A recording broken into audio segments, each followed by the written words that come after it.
Olá, seja muito bem-vinda aqui nesse canal. Hoje a gente vai falar sobre um assunto que eu sinceramente não queria que ninguém passasse por ele, o luto, mas que infelizmente é parte da nossa vida, né? A única certeza que nós temos é que iremos morrer, é que outras pessoas também vão morrer.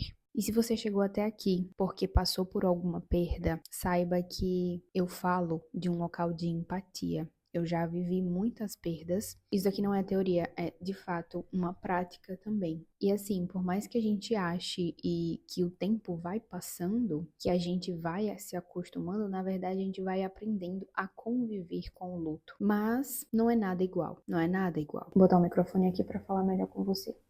Vamos lá.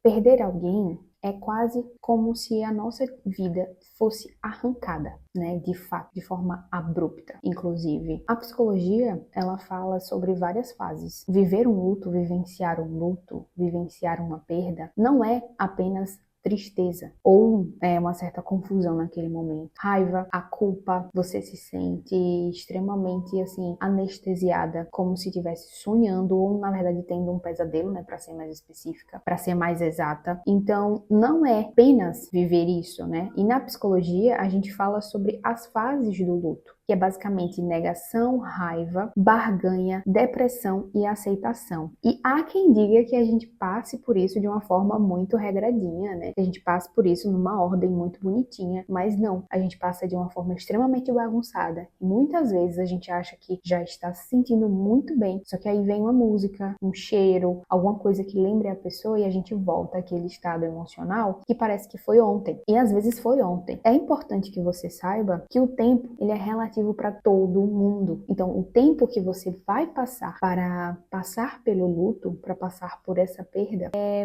muito relativo para cada ser humano e para cada família e para cada ser que esteve diante daquela perda. É muito importante que primeiro você comece a aceitar isso. Não é porque um parente ser uma pessoa que você está vivenciando está mais ok que você precisa estar. Não é assim que funciona. E isso vai fazer você ficar sofrendo ainda mais, se culpando por sofrer, entende? Isso não é legal, não é um ciclo legal. E muita gente se sente culpa, né? Culpa de, eu deveria ter feito isso, eu deveria ter feito aquilo, eu deveria ter falado isso, eu deveria ter falado aquilo, e se eu tivesse feito isso naquele momento, e se eu tivesse agido assim naquele momento, e eu confesso que eu já me senti desse jeito também. Quando meu pai faleceu, eu tinha 13 anos de idade. Então eu era muito nova. E não foi só ele, né? Foi ele, a minha madrasta e o meu irmão. Tudo de vez. Foi uma dor que foi avassaladora, mas eu também senti culpada, achando que eu deveria ter feito algo, que eu poderia ter feito alguma coisa para mudar aquilo ali. Mas isso só vai fazer você remoer aquele assunto e vai entrar num ciclo que só aumenta o sofrimento. E assim, a gente não tem nenhum controle sobre a vida, na verdade, não tem controle sobre nada da nossa vida. A gente aprende e cresce que a gente não tem controle sobre absolutamente nada. Mas é muito importante que você precisa lembrar que você fez o possível, que você fez o impossível diante o que você tinha naquele momento. Por exemplo, muitas vezes eu fiquei realmente remoendo o fato de eu não ter falado para o meu pai que eu amava ele de forma aberta. Mas eu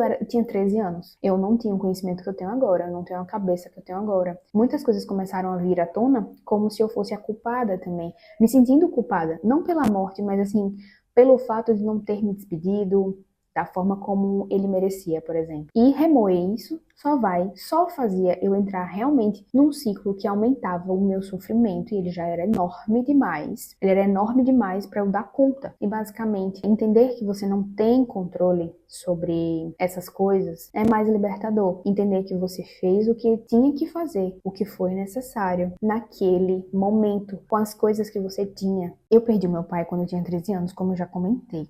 Para mim, quando se passou um tempo, 5 anos mais ou menos, as pessoas falavam, comentavam, já estavam lidando bem aparentemente, e eu não. Para mim foi ontem que aconteceu, então eu estava lidando ainda de uma forma muito intensa, porque foi uma perda de uma pessoa extremamente importante na minha família para mim.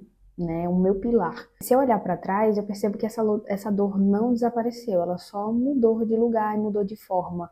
É como se eu tivesse olhado para essa dor e ressignificado, olhado para essa dor e lembrado das memórias, cultivando essas memórias, né? Olhando para essa dor, agradecer pelos 13 anos que eu tive ele na minha vida. Então, eu fui ressignificando aquela dor, né? E percebendo que o tempo, ele é relativo para todo mundo, para todas as pessoas. Por exemplo, para os meus avós que perderam um filho, provavelmente o tempo tenha sido extremamente mais doloroso do que o meu. Ninguém sabe ao certo. Talvez para outras pessoas, né, o tempo vai se relativando aí, né, essa dor vai se relativando. E não se preocupe, essa dor, ela pode durar meses, ela pode durar anos, o que for preciso. Apenas compreenda isso e acolha esse momento. E uma coisa que eu aprendi foi que viver essa fase do luto, viver o luto, você não precisa vivenciar ele sozinha. Você não precisa vivenciar sozinho. Na verdade, o que é mais ideal é que você tenha uma rede de apoio ali. Se você tiver uma fé, se apoie nessa fé, medite, ore, né? Seja lá o que for, se você tiver essa fé. Porém, se você não acreditar em nada, você pode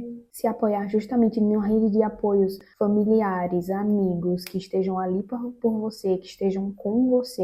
Isso é extremamente importante, mas também é importante um apoio psicológico. Quando eu perdi meu pai de forma tão abrupta, foi a primeira vez que eu fui para o psicólogo, justamente por esse motivo. Foi extremamente importante para mim, inclusive, porque o psicólogo, né, a psicóloga que estava ali, começou a entender as minhas emoções, começou a entender o que significava para mim, para eu conseguir ir aos pouquinhos, degrau por degrau, bem lento, de uma forma muito lenta, conseguir ressignificar tudo isso. Então você precisa dar espaço para essa dor, mesmo que falar isso soe assim, nossa, mas eu não quero dar espaço para essa dor. Eu queria que fosse queria que tudo isso passasse logo, porque é uma dor. Eu entendo como dói. Eu entendo como dói, mas dá espaço para essa dor e dá espaço para que você compreenda essa dor, para que alguém te guie nesse processo. Porque você não precisa passar por isso sozinha. Eu perdi o meu pai, perdi minha madrasta, perdi meu irmão, perdi meu tio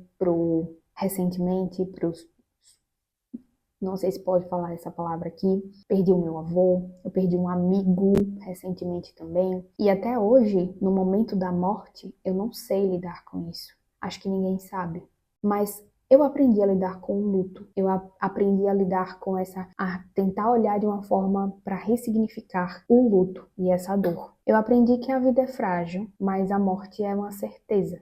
É certo. Porém, o amor ele continua. E eu quero que você saiba que as minhas redes sociais estão abertas para um acolhimento, para uma escuta. Não porque eu tenho todas as respostas, mas eu sei a dor e o peso desse silêncio. Cuide de você nesse processo, não tenha pressa e lembre-se, sentir faz parte da cura. É isso, se você gostou desse vídeo, curta, compartilhe, para quem esteja precisando. Me siga nas redes sociais, lá eu compartilho um pouco mais do meu dia, algumas reflexões, também compartilho alguns insights que eu tenho na clínica que pode te ajudar, respondo algumas caixinhas de perguntas, eu sempre estou interagindo por lá. É isso e até o próximo vídeo.